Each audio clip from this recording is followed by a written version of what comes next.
kept on falling out because her gum had shrunk. She had some teeth taken out, her gum had shrunk, and then the denture, every time she started eating, it just fell out.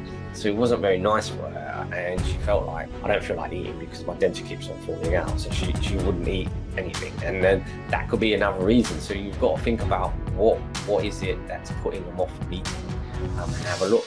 So I actually went to the dentist and I got a new set of dentures made for her, and now they're sort of like, they're put in really nicely, and they fit snugly, and she loves it, and she loves eating again. And so just a simple thing like that is to find out what is wrong with their eating habits. And if you put your finger on it and you sort of resolve it, they will start eating again, and obviously they'll put on weight, and it's great for them.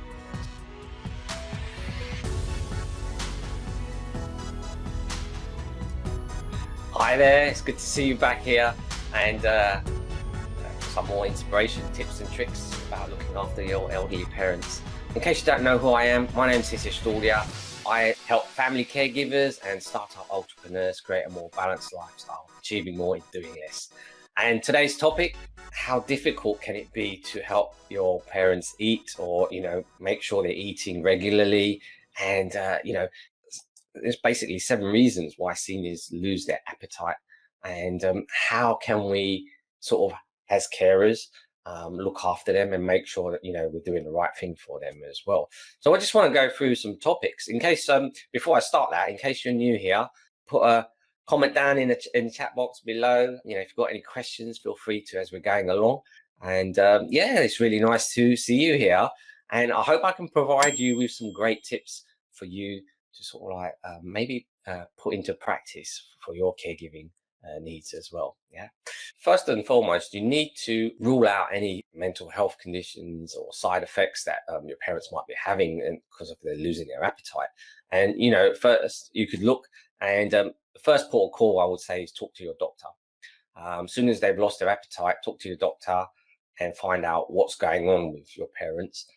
In case it could be something a little bit more serious, then just like they're not hungry, it could be something else that's affecting their organs, and you need to check that out. So yeah, I'll definitely say, and sometimes it could lead to something more serious, a more serious health condition. Things like Alzheimer's, Parkinson's disease, thyroid disorders, cancer, mouth and throat infections, can cause this as well. Gum disease, that can have a big effect on something goes wrong with their mouth. They don't feel like eating or chewing or swallowing. It becomes difficult, so it's a bit of a pain. And so they say to themselves, okay, I won't eat today, maybe I'll eat tomorrow.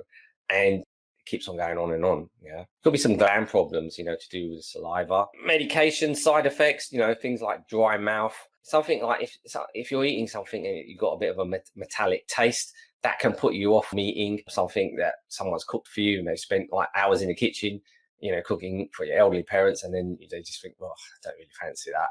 You feel deflated because you spent all this time in the kitchen, thinking, oh, they're going to eat this lovely food. But also, it could be things like just lack of exercise. Yeah, this really helps and boosts the appetite when you're doing exercise. So by doing exercise, you build up that sort of momentum to say, oh, I'm really hungry now.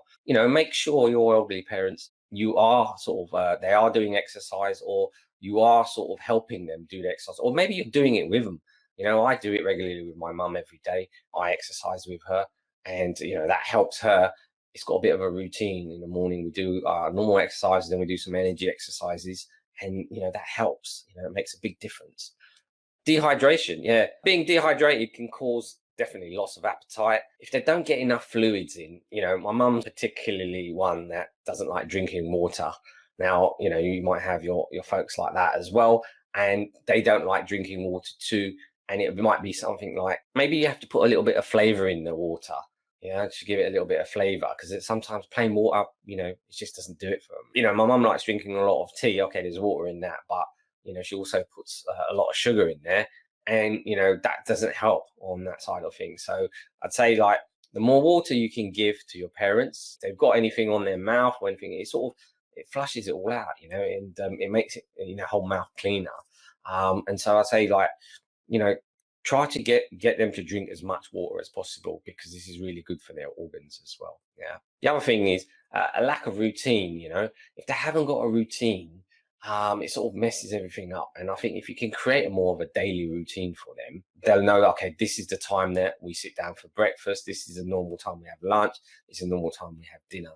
And it will sort of create that a routine for them to say, okay, now I'm feeling a bit hungry now because it's this time, it's lunchtime or it's dinner time. Yeah, so try to create a routine and make it at a certain time. Sometimes some seniors or your elderly parents are living on their own independently. They might cook a meal, but they might feel like, because I've cooked it, I don't feel like eating it. And they need a bit of more variety in their food. If you don't have that, I've known many a times, if I've cooked something, sometimes I don't feel like eating it. And similarly with my mum, if she's cooked something, she don't like eating it. But the person who's actually eating the food, they love it because somebody else has cooked for them. So, this is a common occurrence there, that the person who's cooked the food don't really like eating the food, but they like feeding somebody else. That's another thing, is make sure the meal prep is done in the right way. And the food, there's a variety of food. You don't have the same thing every week, because if you don't have variety, you can get really boring, and then that will put you off from actually eating something. If you're normally having pasta, rice, fish, meat, chicken, whatever it is, yeah, and you're having it regularly every week, and the same old, if there's no variety now, that can make you feel like, okay, food's a bit bland. I want a bit more variety, something different to eat. That can also make your elderly parents lose their appetite, because they think, oh, it's the same thing every week, day in, day out. And you've got to think to yourself, okay, how can I make the food a little bit more nicer, something different, a bit of variety? And then they might think, oh, okay, maybe I'll try that. With age, sometimes your taste buds go, and it's difficult for your parents to sort of like really be inspired if they haven't got the energy, or the taste buds are not there, or they look at something and it just doesn't inspire them. You've got to be creative in the way you cook. Sometimes you can get these meals and you can buy them from the supermarket, and they'll be ready made, and you can heat them up, and it's something different. Yeah, you might want to try that once or twice a week. It just helps them to say, okay, there's a bit more variety in my diet as well. The other thing is chewing, swallowing, and this can sometimes, if it becomes difficult or unpleasant for your elderly parents, yeah, then they don't want to eat, because it's a bit of a mission trying to chew or swallow something. And for instance, say they've got dentures in there. So if they've got any dental problems, like I didn't see, yeah. Let's have a look. Will that focus? Yeah, so this is my mum's denture, yeah, and recently it kept on falling out because her gum had shrunk. She had some teeth taken out, her gum had shrunk, and then the denture, every time she started eating, it just fell out. So it wasn't very nice for her, and she felt like, I don't feel like eating because my denture keeps on falling out. So she wouldn't eat anything, and then that could be another reason. So you've got to think about what is it that's putting them off from eating, and have a look. So I actually went to the dentist, and I got a new set of dentures made for her, and now they're sort of like, they're put in really nicely, and they fit snugly, and she loves it, and she loves eating again. And so just a simple thing like that is to find out what is wrong with their eating habits. And if you like, you can put your finger on it and you sort of resolve it, they will start eating again, and obviously they'll put on weight, and it's great for them. So yeah, just look out for this. It might not be something to do with the food, yeah, that they've lost their appetite. It could be a simple thing like, the dentures like not fitting in properly, and they don't like sometimes they have to put this fixer dent in and then stick it up into the gum, so it holds it firmly. Sometimes if it falls out, that can be a problem too. Yeah, so just be aware of that. Sometimes medications that they've been having, once they take the medications, it gives them a sort of a bad taste in their mouth, and then they don't feel like eating or anything like that. I mean, the other thing you can do is maybe move from solid foods to sort of more softer foods, and you can maybe blend up like some soups or something like that, and that's more digestible for them to eat as well. And I'd say, if you can do that, if you can juice things, blend things up, and give them to them like that, and make it nice. And if it's a hot meal, then they'd love it. and you're getting all the nutrients into their body.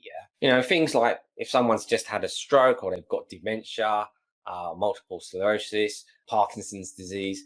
All of these things can put them off from actually eating properly. It's just common, for elderly and when they're aging.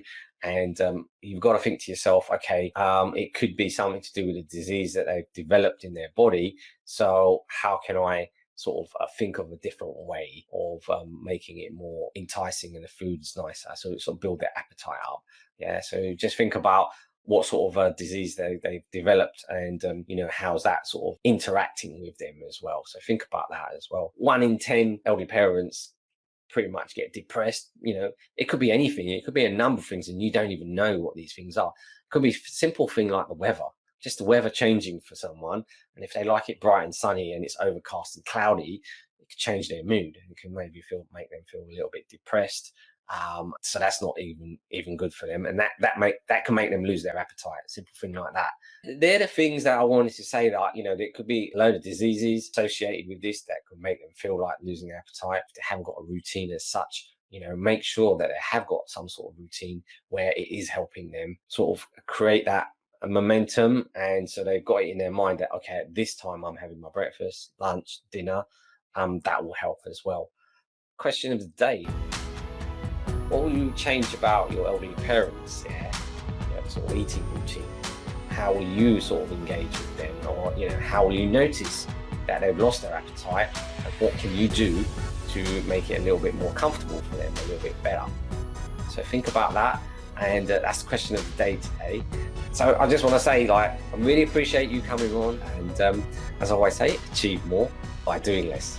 Don't you think it's about time? Okay, take care, and I'll speak to you soon. Bye.